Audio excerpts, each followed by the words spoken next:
Olá pessoal, boa tarde, professora Marisa da MF Tibério Justo e da MF Sônia Maria.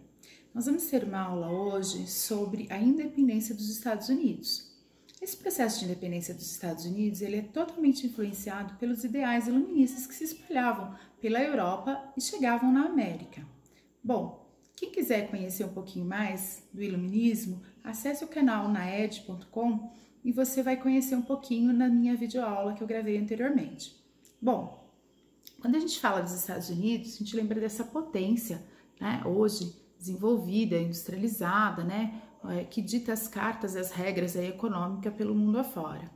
Mas até o século XVIII, ela era uma colônia da Inglaterra. A Inglaterra era grande potência econômica, né? Ela despertava aí no século XVIII como grande potência econômica. O mundo era monopolar, um polo econômico dominante, que era a Inglaterra. E diante de ter muitas revoltas internas na Inglaterra, o que aconteceu? As pessoas da Inglaterra, elas partiram em busca de uma vida melhor, em busca de não haver perseguições religiosas. Então, elas partem da Inglaterra e chegam aqui nas colônias dos Estados Unidos, formando as 13 colônias. Eu tenho um mapa para mostrar para vocês aqui que fica bem legível para vocês estarem entendendo, tá? Bom, o que a gente vai falar quando esse povo chegou aqui? Essa população, quando ela chegou aqui, no norte dela, que é aí que vocês estão vendo de verde, vieram os puritanos, a maior parte puritanos. Quem são os puritanos? São pessoas que eram perseguidas pelos reis, né, de outras religiões, e eles vieram tentar a sorte aqui na América. Quando eles chegaram, eles formaram as pequenas propriedades agrícolas, onde a mão de obra era livre e assalariada, tá? E já no sul, a gente tinha um sistema de plantation, que eram as grandes propriedades rurais, a monocultura. Exemplo, o algodão. Então, a gente está lembrando do quê? Do pacto colonial, né? Onde as colônias, elas deveriam obediência à metrópole. Bom, por que essa diferença de norte e sul? Porque o norte o clima era temperado, então eles não conseguiram desenvolver grandes coisas. Era muito parecido com o clima da Europa, então as pequenas propriedades foram se desenvolvendo agrícolas, uma mão de obra livre, assalariada, né? Praticaram o comércio. Já o sul, mais para baixo, no trópico, né? Então eles tinham um clima mais propício para a agricultura e eles eram fiéis à coroa, né? O clima subtropical aí estava propício para ter uma agricultura. E eles começaram a buscar a mão de obra africana. Bom, o que a gente pode falar desse momento, gente? Que o comércio, ele estava acontecendo, principalmente no norte, livremente, apesar da gente ter falado do pacto colonial. Por quê? Porque a Inglaterra, ela não estava atenta ao que acontecia aqui na colônia. Por quê? Porque ela estava passando pelas revoluções inglesas, que eram as revoluções puritana e gloriosa, além de outros conflitos externos, como a Guerra dos 7 Anos com a França. Bom, então a Inglaterra, ela deixou de lado a colônia, e enquanto isso a colônia ela foi se desenvolvendo o que a gente chama de colonização de povoamento. Eles foram povoando, foram para lá para morar, cuidar, formar uma New York, New Jersey, né? New Delhi, ou seja, uma Nova York, uma nova vida. Então eles buscavam aí estar trabalhando e criando uma nova Inglaterra na América. Bom, como que era esse processo? Eles desenvolveram um comércio chamado comércio triangular. Então, veja aqui o que foi o comércio triangular. Percebam, o que a gente está vendo desse comércio triangular, gente? Como havia esse relativo desinteresse, né, das colônias por parte de sua metrópole, houve essa possibilidade de um comércio regional. Eram trocas comerciais. Como se davam essa troca? O norte, tá, transformava em rum um melato que eles conseguiam, né, das Antilhas francesas. Eles trocavam por pescado e cereais, e o melaço ia para as colônias do norte. E em contrapartida eles trocavam eles faziam um processo de criação do rum e levavam para vender lá na África. Olha aí a setinha. E aí da África eles pegavam escravos que eles vendiam para as Antilhas francesas, para as próprias colônias do sul, ali nas 13 colônias, e esse comércio, o que acontecia? Ele estava deixando de seguir o pacto colonial. Veja bem, pegava-se pescado e cereais produzidos no norte, trocava ali com as Antilhas Francesas por melaço, fazia rum, levava para a África, pegava escravos, vendia para as Antilhas Francesas e também para as colônias do sul. Bom, isso foi chamado comércio triangular. Não havia intromissão excessiva da metrópole, que é a Inglaterra, né? Então, estavam com decisões, assim, relativamente autônomas, né? Isso que a gente chama de colonização, de povoamento, que é muito diferente do que aconteceu aqui no Brasil, que foi uma colonização de exploração, ok? Então, eram colônias autonomistas, tá? Elas tinham autonomia, né? Capacidade de se autogovernar, apesar de serem colônias. Bom, aí, gente, o que a gente pode falar? Mas calma aí, o que isso tem a ver com o processo de independência dos Estados Unidos? É aí que tudo começou. Nós temos 13 colônias que se autogerenciavam, viviam independente do domínio da Inglaterra e automaticamente elas estavam se desenvolvendo aqui, se gerenciando e fazendo o seu processo de administração, processo de economia, enfim. Mas o que acontece? As guerras inglesas, né? As revoluções internas. E esses fatores, né? Eu fiz uns mapas mentais para vocês. Esses fatores, eles vão levar ao processo, deixa eu colocar aqui para vocês, né? Ao processo de independência. Como assim? Nós vamos ter uma forte influência iluminista, onde os ideais iluministas, principalmente a ideia de que todo povo tem o direito sagrado de lutar pela autonomia, contra a tirania, contra as opressões impostas por outros povos e outras nações, tomavam conta, invadiam lá a nação.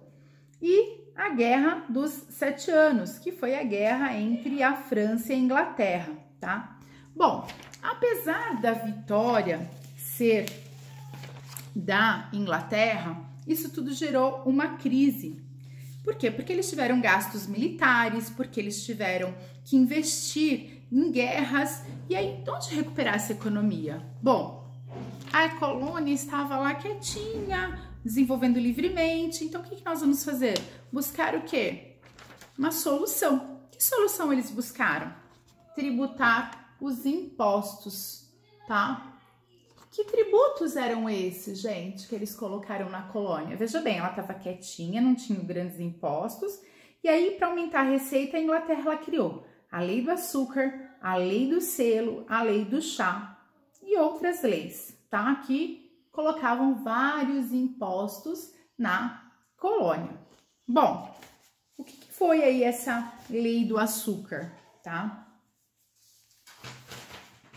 Essa lei do açúcar, ela foi... Lembra que eu falei que eles buscavam lá açúcar nas Antilhas Francesas?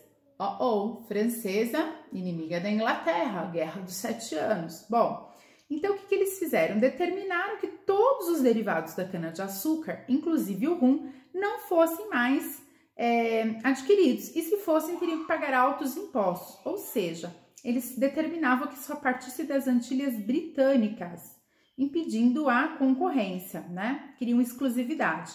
A lei do selo. Todos os documentos impressos, veja bem, revistas, jornais, até baralho, tinham que portar um selo vendido pelos ingleses. Isso também dava a ideia do que os colonos estavam pensando, uma vez que quem fosse lá colocar o carimbo com o selo, ia estar descobrindo o que se planejava, o que estava impresso no documento. Lei do chá. Os norte-americanos ficaram impedidos de participar do comércio desse produto, que passava a ser monopólio das Índias Ocidentais, que eram regidos pela Inglaterra. Gente, os americanos, eles estavam praticando o comércio livremente. Aí, de repente, você só vai poder comercializar com as Índias Ocidentais, não mais com outros processos de comércio que eles estavam, principalmente lá em Boston, tá? E isso gerou o quê? Mais descontentamento. Gerou uma insatisfação que só a Inglaterra ela podia vender, só ela podia estar comercializando. Aí, o que vai acontecer? Esse pessoal de Boston, né, que praticamente participavam bastante desse comércio do chá, eles achavam que essas leis eram intoleráveis, que eram inaceitáveis. Então, eles organizaram um episódio conhecido como Festa do Chá de Boston, e eles vão estar lançando um carregamento de navios no mar, né? No porto de Boston. Eles se vestem de índio, entra pelos porões do navio e viram todo esse carregamento de chá que estava chegando da Inglaterra. Isso para a Inglaterra foi inadmissível, tá? Então, o que vai acontecer? Em decorrência disso, ela vai colocar mais leis. E essas leis foram oriundas, né? O que é isso? O que é oriundo? Ela é decorrente dessa revolta, né? Da festa do chá de Boston. O que é essa festa do chá de Boston? Foi quando jogaram o carregamento no mar. Bom, essas leis, tá? Que eles colocam nesse momento, né? Ela vai fazer o quê? Ela vai trazer uma série de insatisfação na população americana, certo? Que vai fazer com que ocorra aí mais revoltas, né? Então a gente vê aí que há o quê? O que é essa lei intolerável? Ela é oriunda, né? Ela é decorrente das leis anteriores que foram colocadas, principalmente a festa do chá de Boston. Bom, como eu disse, né? Boston fazia o livre comércio, houve a revolta do chá, derrubaram o carregamento no porto e aí gerou essas leis intoleráveis. Quais foram essas leis intoleráveis, gente? As leis intoleráveis foram a lei do acartonamento. O que quer dizer isso, essa lei do acartonamento?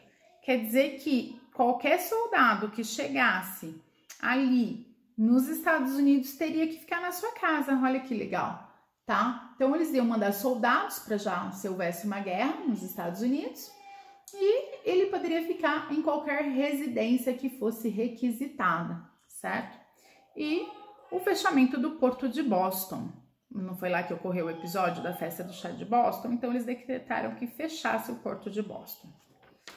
Bom, em contrapartida, né, os colonos falaram, não pode ficar assim, nunca se meteram aqui, inspirados aí nesse ideal iluminista, né, de valorização aí do pensamento, principalmente, gente, o que eles se inspiravam, que eu falei no começo, né, lembrando que os Estados Unidos eram uma colônia, se inspirava nos moldes iluministas, principalmente na ideia de que havia o direito sagrado da luta pela autonomia de outros povos que quisessem te dominar. Bom, então começa esse processo revolucionário que eu costumo dizer que são duas fases. No primeiro momento, os líderes das 13 colônias, eles se reúnem, o que a gente chama de primeiro congresso da Filadélfia, tá? Em 1774.